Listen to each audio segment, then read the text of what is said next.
Hey everyone, Jess here. Uh, to start with, I am not an attorney. I am not offering any legal conclusions nor legal advice. All comments are my opinion, and all persons are innocent until proven guilty in a court of law. So today we are over in Judge Middleton's courtroom. I will let you know that the case that was sentenced right before this one that's in this video, unfortunately was a fatal drunk driving accident. The sentencing was not made public, so therefore I have not covered it. But they do briefly mention that, so I thought I'd just warn you as to what they are talking about. This case is a distracted driving, and I'll leave it at that. As always, I do have a link in the description to join the memberships for my channel if you'd like to further support me. I also am still working on some merch, which will be out shortly. And on that note, let's get over to Judge Middleton's courtroom.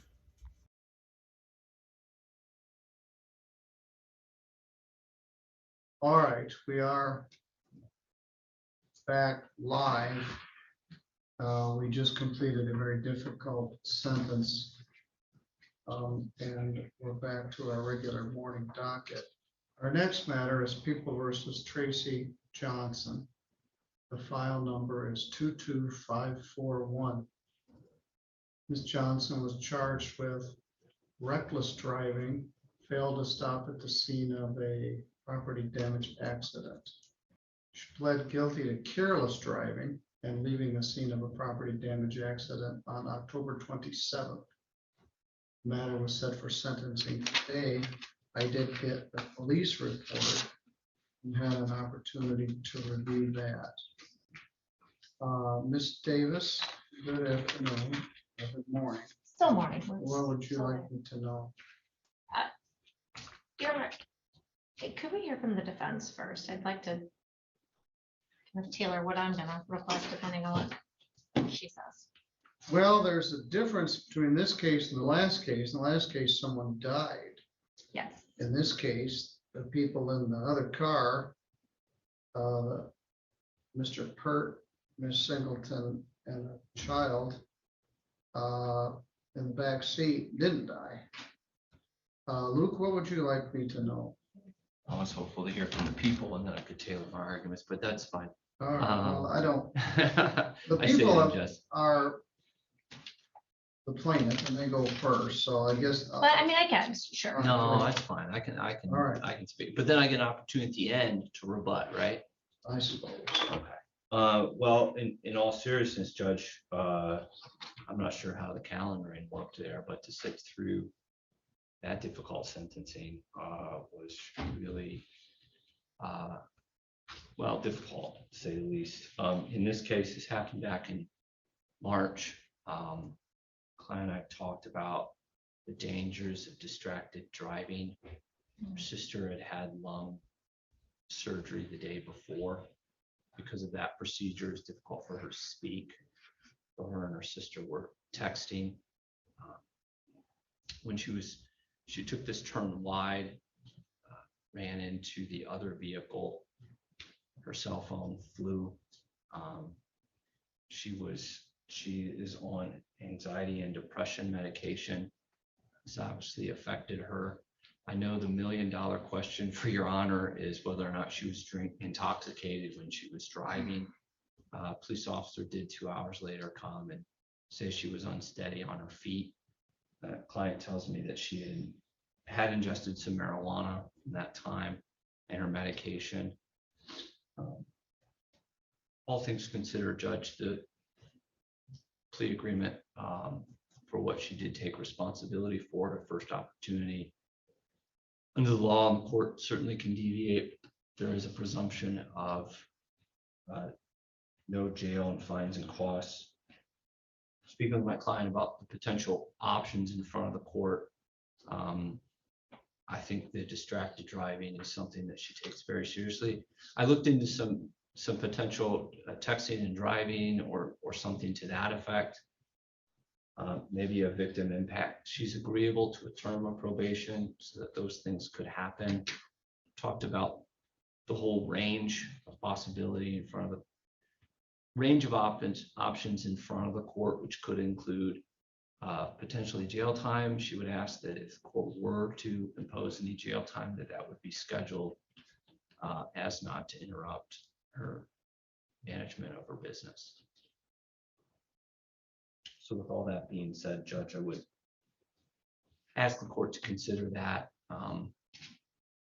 And I think my client has some things to say. Thank you.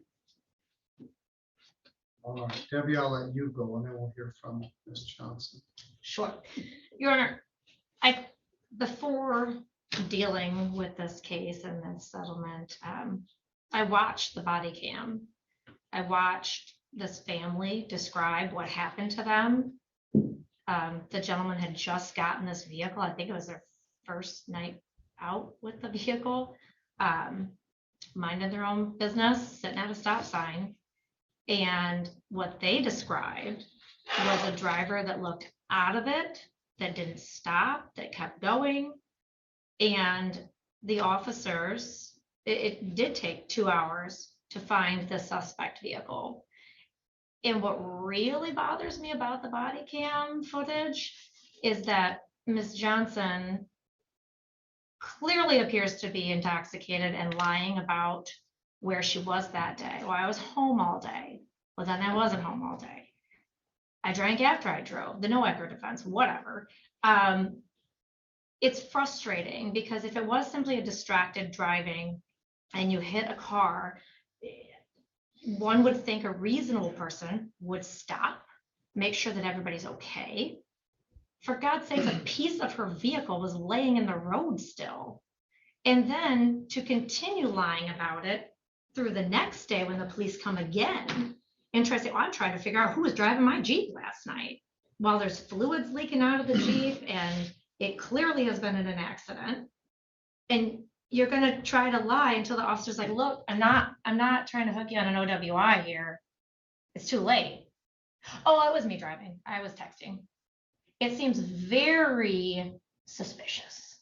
And that's why I was hoping to hear something at the time of the plea that made me feel a little bit better about this, because my notes from the very beginning are this person skated on an OWI third, and we're lucky that nobody got killed. So with that, I leave it to the court to decide what to do. I fully recognize this is a leaving the scene of an accident. It's not an OWI third. But I hope that this has been a wake-up call to her, and that she, if you're going to talk to the police, don't lie to them. Either don't talk to them or tell them the truth. Thank you. All right, Ms. Johnson, anything you want to tell me? Well, the vehicle, I didn't see the vehicle on the corner at the stop sign at the time when I was approaching the street, and I was texting, and we did hit corner to corner, like our headlight to headlight. And I panicked. I can't even explain what come over me. And I did choose to take that one block home to sit in my driveway and have to talk to somebody freaked out over what happened. And I've been paying for that every day I'm driving for the last 9 months. And you know, that has been a wake-up call to me, whether anything that was involved.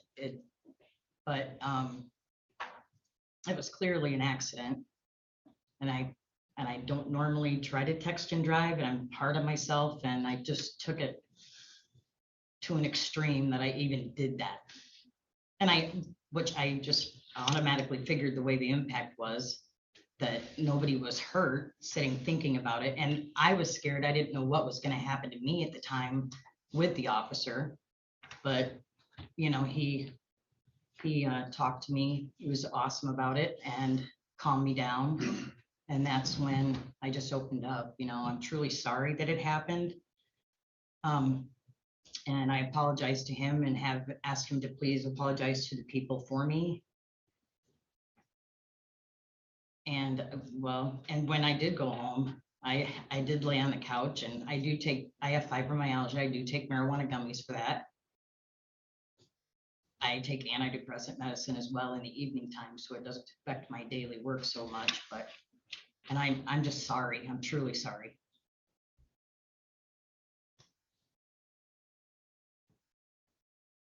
And we would ask for the mini tort amount for restitution, if possible. We'd sent a letter to the gentleman. We did not get a response back.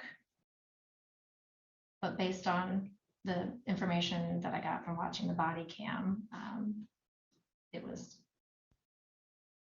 certainly a lot of damage to that vehicle on the first day. I'd object to that. I don't, You can watch the body cam. I can watch a body cam, but I don't have a restitution request. Fair enough. I guess we can either have a hearing or they can file a mini tort claim. I'm disappointed here. As soon as I saw it come through, I thought, oh no. Ms. Johnson was a participant in our sobriety court program. Successfully completed it, graduated from the program. About 3 months later, I went into the Riviera Theater with my wife, and there was a lady in there who had just gotten a drunk driving, sitting in there with a friend of mine having a glass of wine. And I said to Sally, I don't want to be in here. That lady later got arrested again for drunk driving and then participated in sobriety court. So I went across the street to Kelsey Block Brewery, and Tracy Johnson and her boyfriend were sitting at the bar drinking a beer. Within a few months after I dragged her over the finish line in sobriety court. And I told my wife, let's just go home. So we got in the car and we went home. She's like, well, thanks a lot. So Tracy had an issue with alcohol. I think this would be a third or fourth offense. And I was disappointed to know that shortly after graduation, she was drinking again. Some people can't drink. Many people can, but some can't, and you can't. Right. Well, I very seldom ever try to drink anything, Well, I don't let know about alone that. drive a car. And But, I went through a lot over that ordeal. I don't know whether you were drunk or not. You were drunk when the officer talked to you. You're also combining marijuana and prescription medication. So you're on marijuana and prescription medication at the time you're driving. And somehow you thought you were above this. This was bad. You hit, now Debbie referred to that as the Noecker defense. Our previous circuit judge, Mr. Veazey's uncle, got arrested for drunk driving, and there was a time period between when he was driving and when the police got there. So whether you were drunk or not, I don't know, because you had a couple hours afterwards. But then what you decided to do was drink. Then you lied to the cops. Then you lied to them again. And that's not good. I was scared. I understand. But doesn't make it right. I know. All right, there's a $75 crime victims' rights fee, a $50 state minimum fee, and a $150 attorney fee in leaving the scene case. How's your team, Judge? Oh, okay, just 125.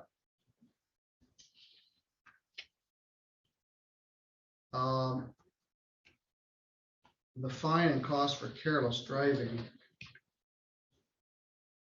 is $150. And that's due within 30 days. That would be January 5th of 23. The leaving the scene, it's going to be due by February 5th. That's only 125. I don't want a probation. I already tried it, and I spent all my emotional capital on it.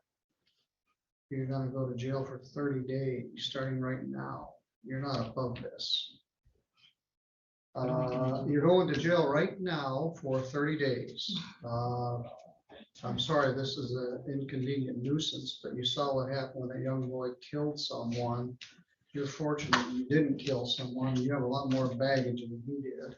And I. But the 30 days is for, no, if you want to argue What about am it, I I'll gonna give do you about 90 my days. restroom? I don't know the answer to Please, that. sir. You're gonna have to find the answer for it. I'm begging you, No. I'll lose my business. Then I'm that's the so consequence. sorry. I didn't mean to do that. Can I? All right, we'll do 90 days. See how you like that? No, I'm sorry. All right. Yeah, it's an inconvenient nuisance. You hit these people, you went home, you lied to the cops, you've relapsed, and you're not really sorry. You're sorry you got caught. Can I? And it's, no, I don't want to argue about it anymore. You're gonna go to jail right now for 30 days. So good luck. Can I No. please get work situated today and return myself No, in the you're morning? going right now. I don't have anybody home with my animals. Nobody knows You're about going work. right now. Isn't that what happens when something bad happens? This was the day for sentencing. What did you think was going to happen? I don't know. Well, you can go with the officer. Hands on your back.